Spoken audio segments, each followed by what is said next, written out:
Tumalab naman kaya ang mga patama ng ating Pangulo? Mahiya naman kaya ang mga walang hiya? Dahil kung hindi, ay baka ibalik sa kanya ang mga salitang mahiya ka naman, walang hiya. Yan talaga ang patama ni Ted Filon, mga kababayan, sa SONA ni BBM kanina. Na effective ba, mga kababayan? May epekto ba itong mga patama, mga blind item ng ating presidente sa mga kongresista, kung itong ating mga kongresista ay mga walang hiya na? Lalong-lalo na si Tamba. Panoorin niyo po, ha? Mahiya ka rin. Mahiya ka rin. Yan ang iniisip ni mga kababayan ni Ted Filon, na kung hindi tatalab itong mga patama ng ating presidente dito sa mga kongresista, baka babalik sa kanya ang mga salitang mahiya ka. Sabi ni BBM mahiya naman kayo. Sila lang, mga kababayan, ang dapat mahiya. Siya, wala nang hiya. Baka ganyan. Mahiya naman kayo. Mahiya naman kayo. Ako, hindi na ako nahihiya. Kulang ang sinabi ni BBM, no? Sa SONA nga po ng Pangulong Marcos noong Lunes, Lunes? na nga mismo ng Pangulo ang ginagawang pagnanakaw sa pera ng bayan sa flood control projects ng pamahalaan. Yan, mga kababayan, no? Identified na ang problema.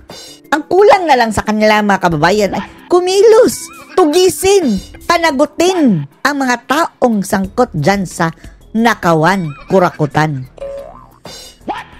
Paano yan? Sila lang din, mga kababayan, sila lang din ang pumalakpak at sumisigaw. Woo, woo, woo! Ang mga animal, nakakakilabot tingnan. Mahiya naman kayo. Mahiya naman kayo. What a word coming from his mouth, mga kababayan. Sino ba ang pinatatamaan dito ng Pangulo? Ano sabi mo kahapon, Ted Filon? Andyan sa likod mo. Yan ang dapat mong sabihang walang hiya. Sino ba ang may kickback? Sino Ang ba mga buhaya. nanghihingi ng SOP Ang mga buhaya. sa lakas ng palakpak ng mga mambabatas? Hindi lang palakpak, pati hiyawan, mga kababayan. Grabe.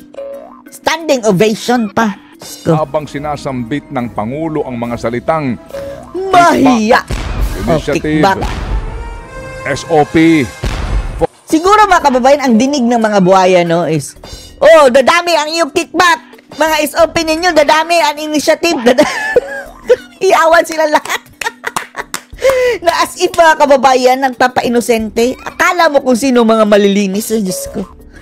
The biggest hypocrisy caught in 4K. For the boys. For the boys. May reaksyon si Baguio City Mayor at co-convenor ng Mayors for Good Governance, Benjamin. Si Magalong, mga kababayan, kinilabutan. Very glaring po yung palakpak. Glaring. Nakakasilaw kayo. Sa inyong kawalang hiyaan. Sigawan, Kakapalan ng mukha. howling. Samantala, sa dulong bahagi po ng SONA ng Pangulo, sinabi niyang hindi na raw po dapat magpatuloy ang kalakaran na ito. Wow! Sige ha. So, ibig sabihin, mga kababayan, simula ngayon. Simula lang ngayon. Kahapon pala yung SONA. Ay, malinis na. Wala na talaga kurakutan. Maniwala kayo. Naniniwala kayo? Hindi na mauulit. Mahiya ka naman. Yan ang response namin. Hindi na maulit. All talk.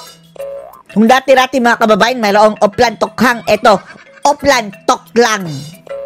Talk lang ng talk, mga kababayan. So that this will not happen again. Wow, this will not happen again.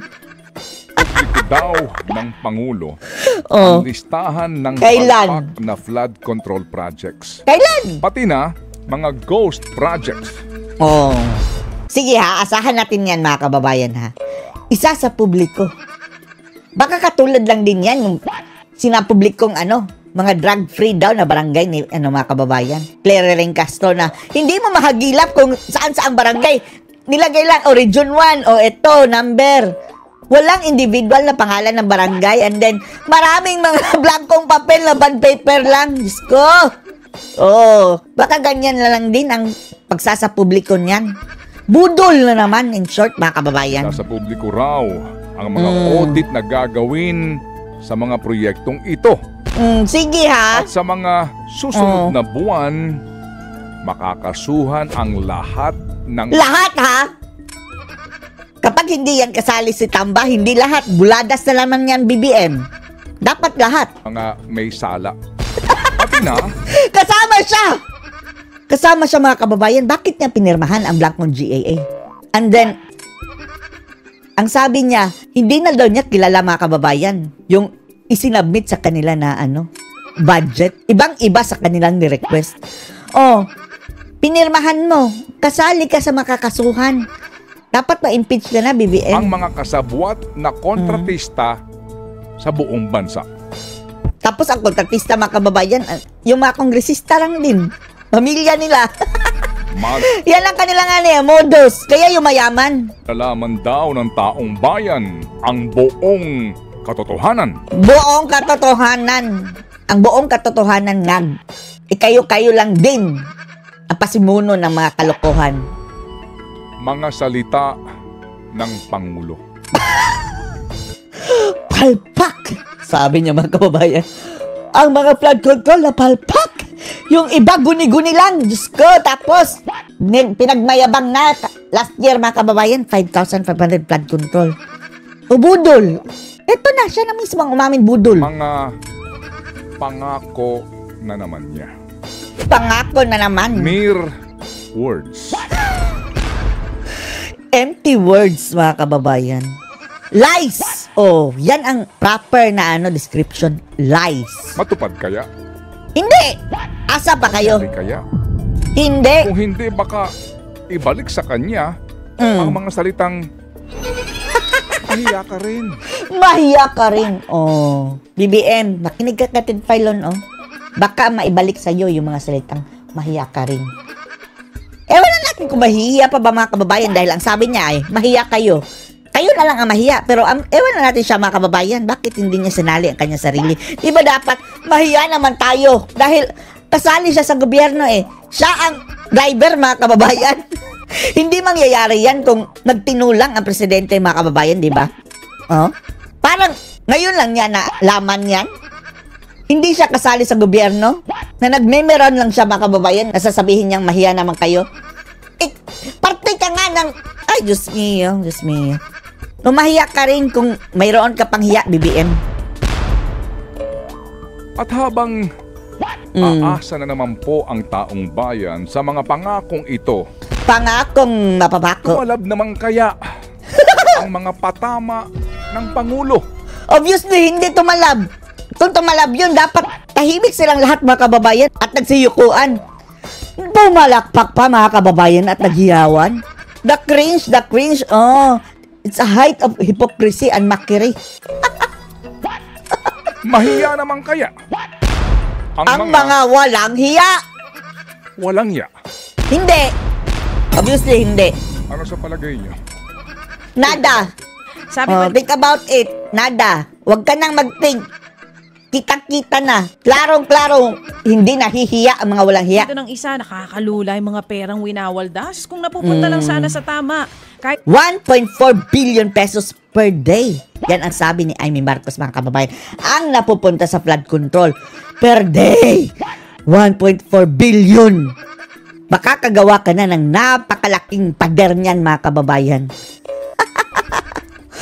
Lahat ng river o pwede mo nang i-line up ng flood control. Wala tayong nakita. Guni-guni lang daw sabi ni paano BBM. nararamdaman nating mga ordinaryong Pilipino ang gaan ng pamumuhay. Wow, gaan ang pamumuhay. Huwag nang umasa. Ang dami pa mga Hanggang nandyan ang mga buhaya at mga kawatan, mga kababayan, walang gaan na ating mararamdaman sa ating buhay. comments dito tulad na lamang ni Eddie Vizcara. Manong Ted, save nyo naman tong episode na to para replay mo na lang next year. Kasi malamang, ganyan pa rin ang magiging tema ng usapan daw pagkatapos.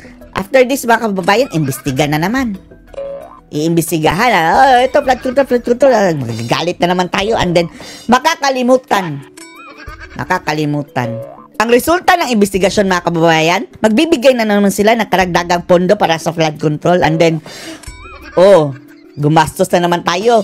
Tapos, nasira na naman mga kababayan o hindi mahagilap dahil guni-guni lang.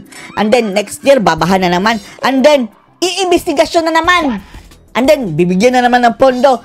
Paulit-ulit na lang since then mga kababayan. Tayo ang nag-isa sa ating mga sariling mantika. Kaya, ang mensahe namin sa iyo, BBM at sa iyong administrasyon, mahiya ka naman. Anong masasabi nyo dito? Post your comments below.